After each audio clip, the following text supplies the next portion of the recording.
Hey guys, for today's video, I'll be teaching you how to withdraw money from your bank on Revolut. With this tutorial, you're gonna be able to take money from your bank to your Revolut account. Let's get started by opening Revolut. And if you've done that, you're gonna appear on a screen that looks exactly like this. So now, tap on Transfer. And then, once you're here, tap on New if you don't have any contacts yet. And then tap on Add a Bank Recipient. And if I actually continue from here, it's not gonna show because it's trying to protect my privacy. So I'm just gonna walk you through it.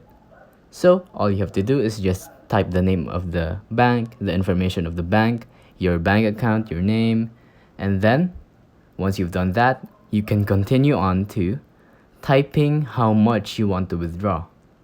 So for example, I'm gonna type $30 and then I can just tap on withdraw and it's that simple. And now all I have to do is tap on confirm. And once I've done that, it's gonna withdraw the money to my Revolut account. And it's simple as that. If you think this video was helpful, please consider liking, subscribing, and hitting the notification bell. Any comments and suggestions, feel free to comment down below.